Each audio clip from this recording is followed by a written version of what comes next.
Hello, and welcome to Love Samantha Lee, more than just pretty podcast. I'm your host, Samantha, and here we explore love, life, spirituality, and relationships through the lens of real beauty, the kind that begins the moment you decide to be unapologetically yourself. Join us as we dive into heartfelt discussions that challenge, inspire, and connect. Are you ready to embrace your true self? Let's begin. All right, family, what's going on? What's going on? What's going on? It's your girl Samantha Lee, and you guys. Today I have an interesting story. I told you guys that when I started this podcast, that I'm gonna be honest with y'all. I'm gonna keep it real with you guys. So I'm gonna tell you guys a little bit of a story that happened recently, and I'm gonna tell you what I got from that story. Okay, so let's get into it. So guys, my daughter's with her dad, and she'll be with him for a little bit. And I decided to go what we now call as outside, quote unquote. That means we go out. You may go to restaurants, you may go to lounges. Some people go to clubs, some people go to bars. But all of that is in reference to a quote that we affectionately called in our social media world outside. And so your girl was like, let me hit up one of my homegirls. And I did. And we went outside. And I went out, and you guys, I'll be honest with you. My friend and I had a great time. We ate good. We went to different places. It was fun. We got to catch up. The issue was that the type of things that were outside, or the type of situations that we were finding outside, the type of things that we were seeing outside, was not what I would say if I was a woman that was going out in Atlanta every weekend. Y'all, it seemed a little sad. I ain't gonna lie to you. It's a little. It's what the spots we went to. Let's just say that the spots we went to wasn't like, it wasn't like how it used to be. When I was younger. Oh man, you go outside. It was, listen, everybody was outside. But of course, social media, pandemic, things have changed. Everybody's meeting in different ways, and so we of course we went outside. And I came back home, and I'm like, man, I don't know. I might just have to, stick to what I stick to what I do. Because first of all, it took me like 24 hours to get myself back together. But then in addition to that, I wasn't finding there wasn't anything outside. Let's just call it what it wasn't nothing outside.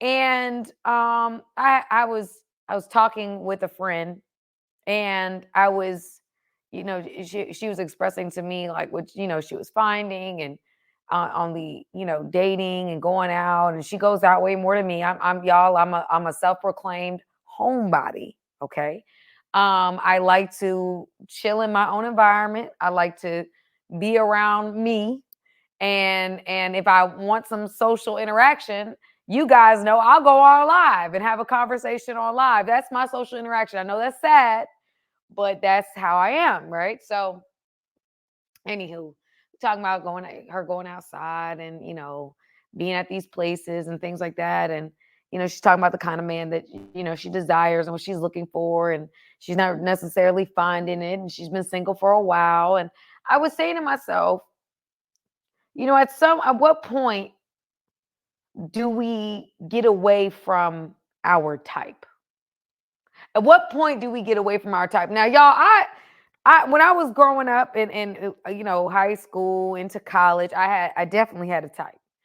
But I found that limiting myself to my type was going to have me not where I wanted to ideally be in life. Let's just say that. And so because of that realization, I stopped dealing with my quote unquote type, and I started dating outside of that. What I find is that a lot of women get kind of stuck in their type. And I also think men sometimes get stuck in their type. Like, this is what I ideally want, but what you want, and most people that look a certain way may not come with everything else that you're talking about. And that's going to be the conundrum. That's going to be the fight. That's going to be the conflict, that what we are looking for is actually more rare than we anticipate. You may find somebody that looks the part, but are they the other things that you desire as well? And then we have to say to ourselves, how much do looks actually matter?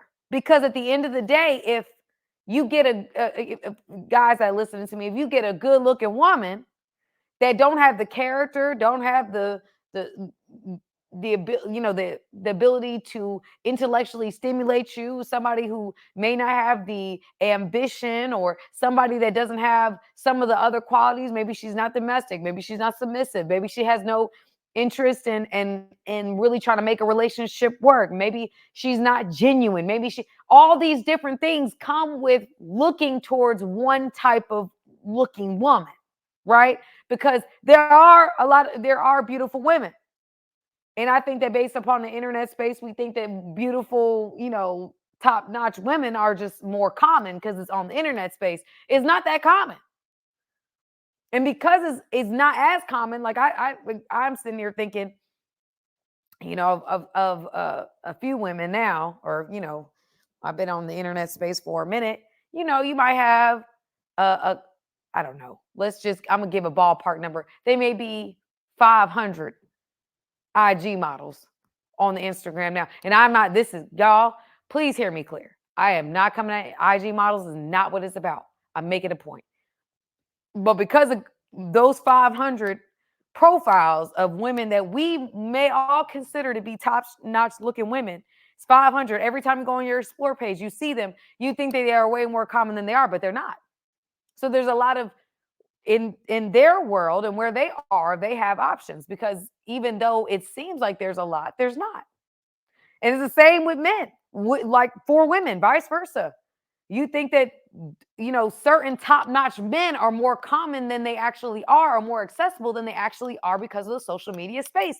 The reverse is true. There's pretty women, there's cute women. There's going to be more average than anything else. You can look that up. That's a statistic.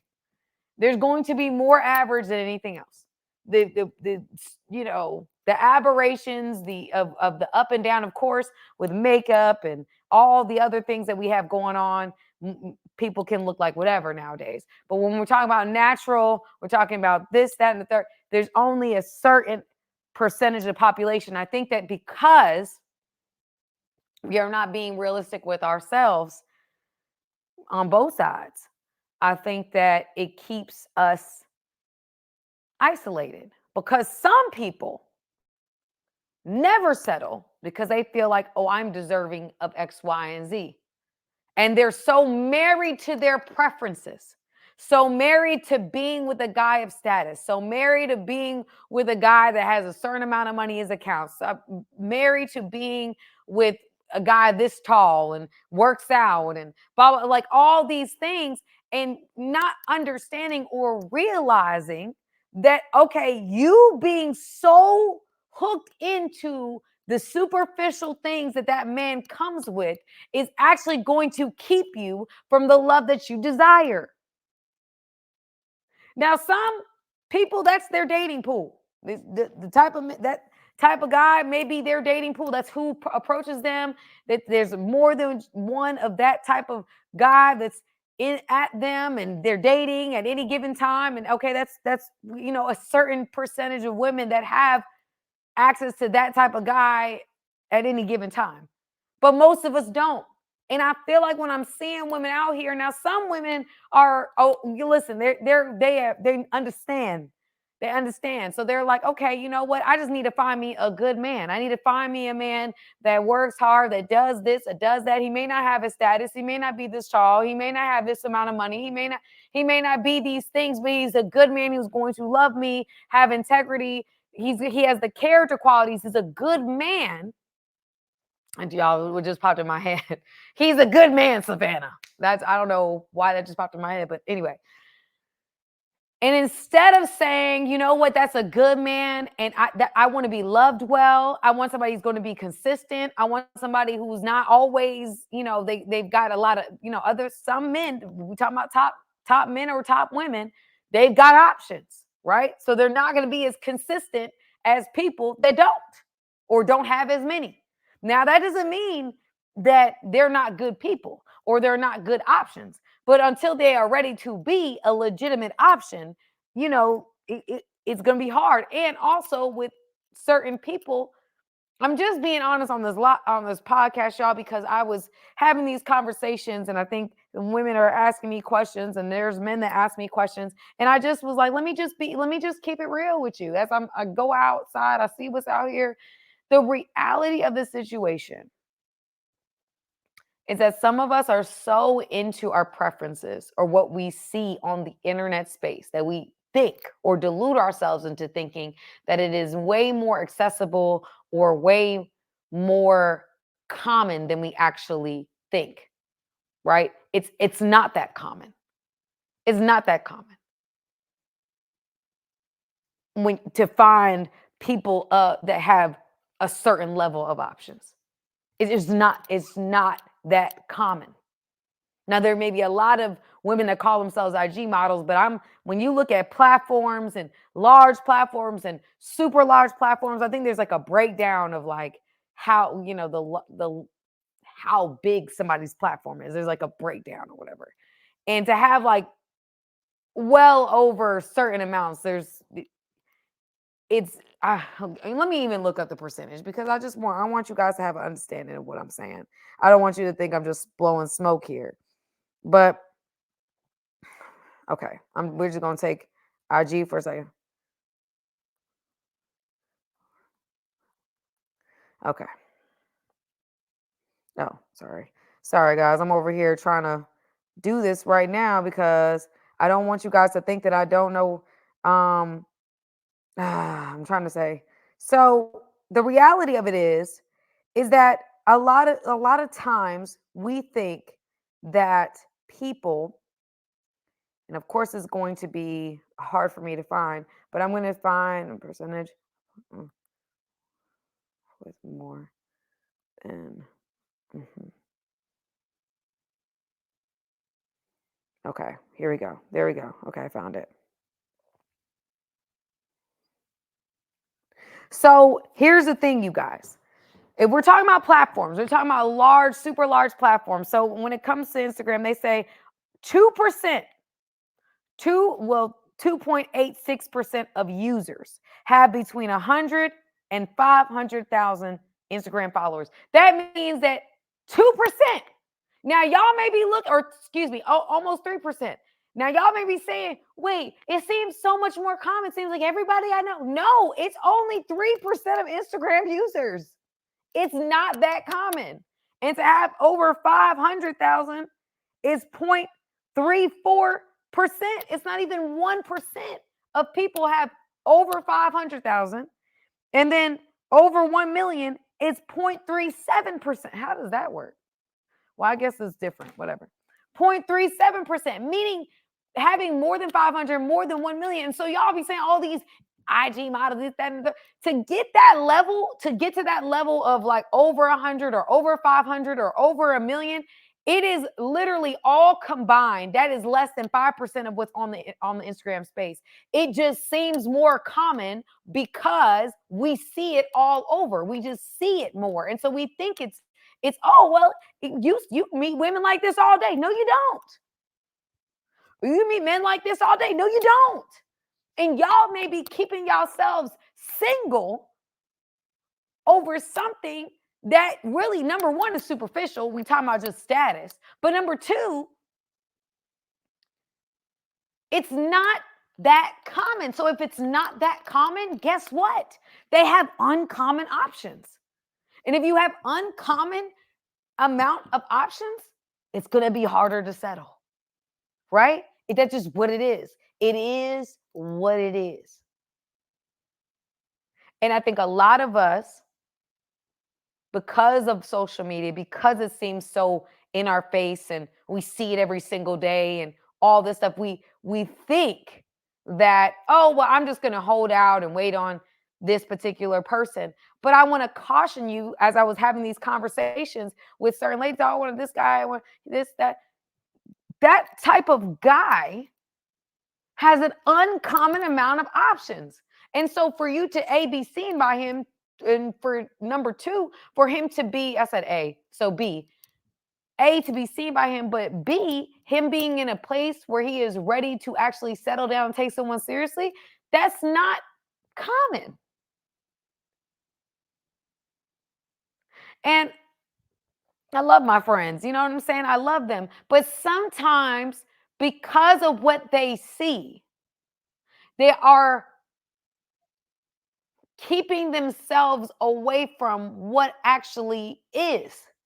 Right. And that's not me saying, oh, Sam, are you saying for me not to exercise faith? Are you saying that God can't do? I understand all that. I get that. I understand faith and things like that. But I think that if you're hung up on superficial characteristics of people for no reason at all, I don't see that being a conviction God has given you. If I'm attracting this particular person, or if I'm trying to hold myself out for this particular person that I have not really been able to get in my life, and I'm just waiting on God for this Prince Charming to roll through my town, it's like, okay, you may be looking over men or maybe looking over women because social media has brainwashed you into thinking that that type of person is way more common and way more accessible than they actually are. That you're overlooking quality men, overlooking it. And so I'm doing this particular podcast because part of my platform, from what you guys have seen, if you're watching this, is really bridging the gap. I'm not into, red pill, blue pill, pink pill, purple. I'm not into that. I'm trying to bridge the gap because I think that all of us desire a genuine connection.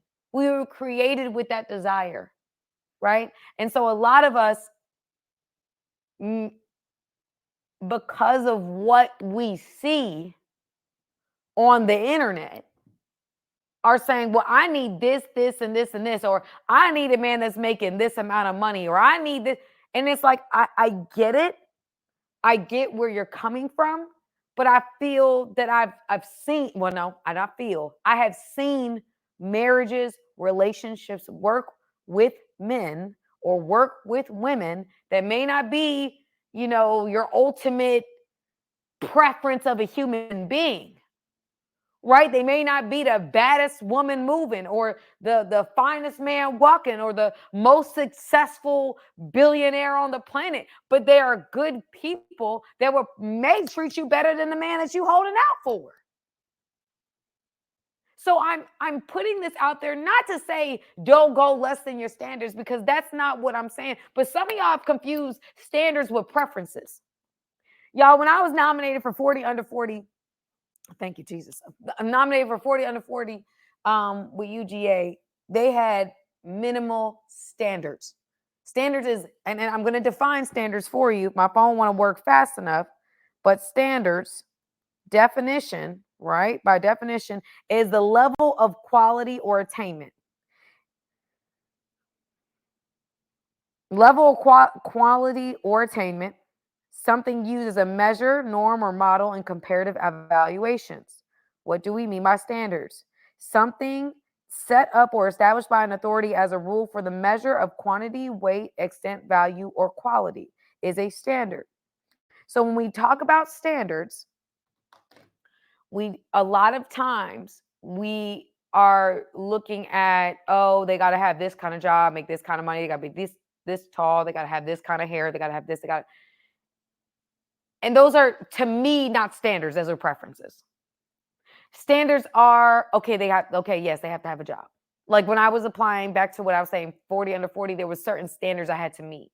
When did I graduate? What kind of degree did I get? What have I accomplished since then? Like I had to work a certain amount of jobs, at least three other things, three other accomplishments, blah, blah, blah, blah. Like there were certain standards I had to meet when I did the YouTube play, and I got really involved with YouTube. In order for me to get my first plaque, I had to reach the standard of 100,000 subscribers. That was how I did it. And so I say that to say that a lot of us are looking at like, oh, he's got to be all of this. No. Does he treat you well? Is he hardworking? Is he ambitious? Is he somebody that you are attracted to? Because I do believe attraction is important. Is he somebody that is going to treat you well? You have to think about upbringing, you guys. A lot of us don't think enough about upbringing and someone's history and their past, but it does play a role. Has someone actually taken the time to reflect and do their own work in healing from past relationships? At this point in my life, there's nobody that I'm going to meet that hasn't had a past relationship. So I've got to evaluate, okay, where's this person at mentally or relationally, right? And so I say that to say that a lot of what we're treating as preferences, a lot of what we're treating as our type because of the superficial is why we're staying in broken situations over and over again. I know friends of mine that have been in relationships and they keep getting with unavailable men, emotionally unavailable men, or unavailable to them for whatever reason, whether they got other things going on, whether they tied up in other relationships, whatever that may be. These are unavailable men, but because they have a status or because they look a certain way or because they're like, they embody on the outside what this person desires, they keep going with that. However, that's keeping you in a broken cycle. So when do you say, okay, let me revamp my standards? Maybe I need to start forgetting my type and what I really, really think I'm most attracted to. When do I start saying, okay, but he an attractive dude. He may not be 6 feet, but he an attractive guy. He may not be this, that, and the third, but he's ambitious. He's hardworking. He's innovative. He's somebody that's going to be an asset to me because of how he thinks, and he thinks differently than I do, and he can bring something different to my world that I don't already have. When do we stop trying so hard to make something fit that we compromise things that we desire in order to accommodate our type or our preference, where we will be treated as X, Y, and the Z? We'll be treated less than, just be and rationalize that in our minds and continue to stay dating the same type of dude. Oh, well, yeah, he don't call me every day. Oh, well, yeah, he not really trying to be in a relationship. Oh, well, yeah, he not really, he don't really care about the fact that I have a child. He don't want nothing to do with me, a woman having a child, or a woman having a baby, or whatever that may be. Whatever that may be.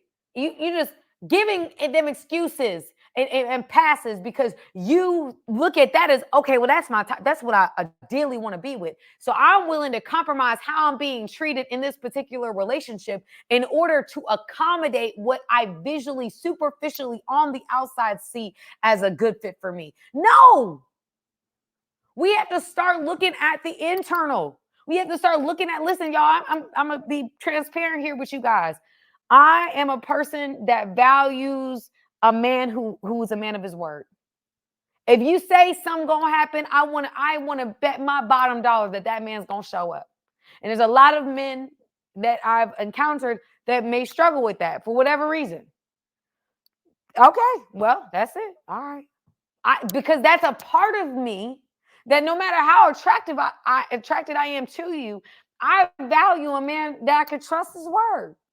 I can trust that if he say he gonna show up, he gonna show up. That means something to me. So I can't now say, oh, because you fine, or oh, because you got this, I'm going to accommodate you, even though this is a part of who I am. It's part of my makeup. I like consistency. I like trusting somebody's word. But that's what we do. That's what we do. You see a woman and she'll be like, for the guy that may not be her type, might be like, oh, well, you need to take me to the 5-star restaurant. You need to do this. You need to do that. You need to do this. All these rules, all these parameters that this man has to meet. But if it's her type, oh, he ain't got to do a thing. He can take me to McDonald's, baby, and I'm okay.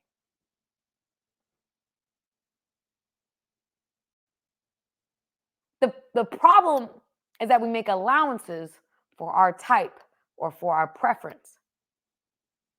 When in actuality, we have to get deeper.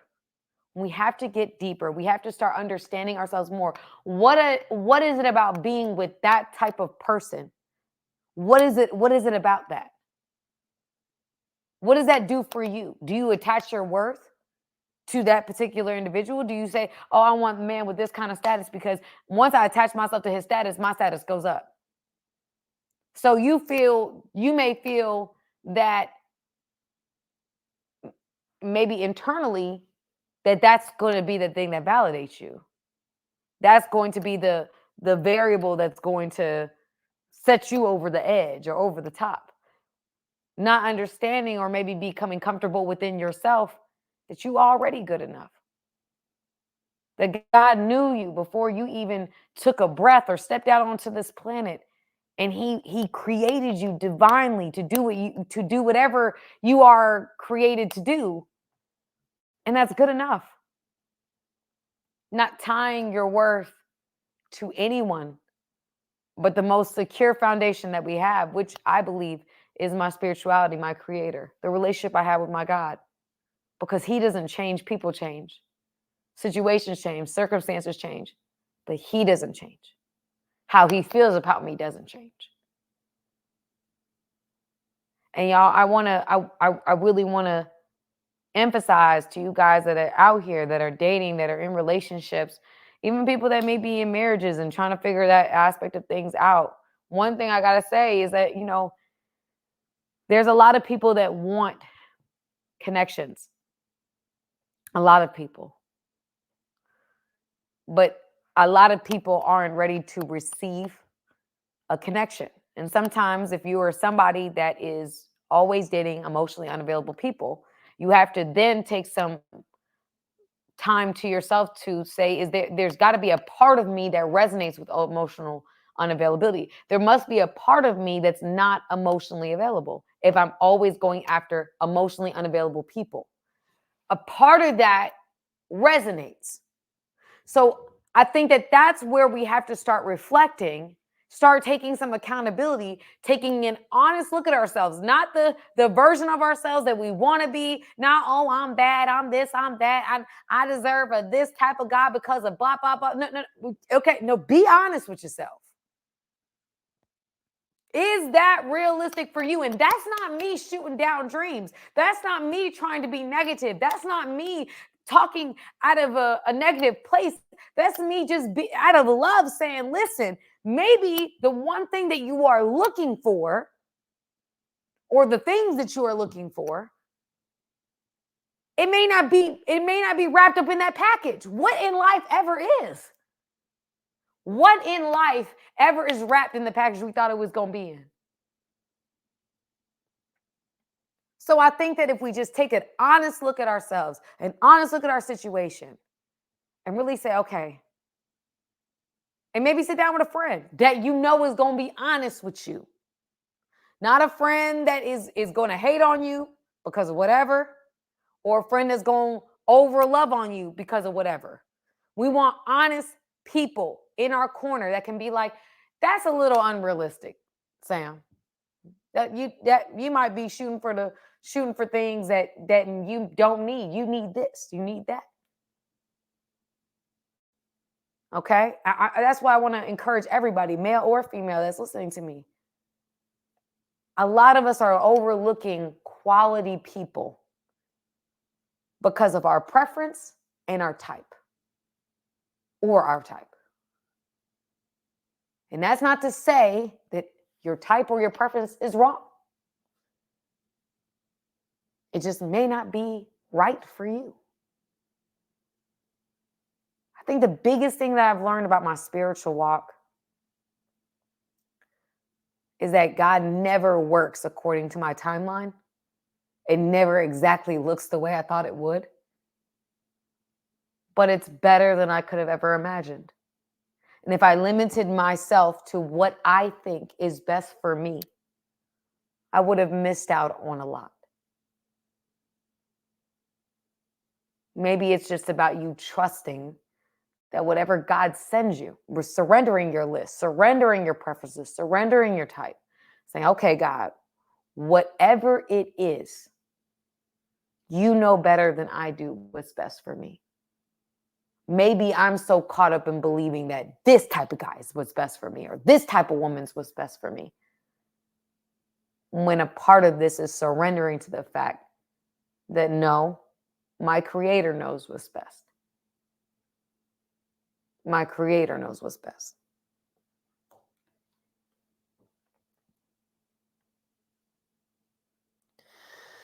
Thank you guys for spending your time with us on Love Samantha Lee More Than Just Pretty podcast. It has been a privilege to share this space with you, where we celebrate being unapologetically ourselves. I hope today's episode has encouraged you to embrace your own unique beauty and the beauty in others. Don't forget to follow us and join our community on social media. Share your journey and your insights, and let's continue this conversation. Until next time, remember, real beauty starts with you being true to yourself. I love y'all. Bye-bye.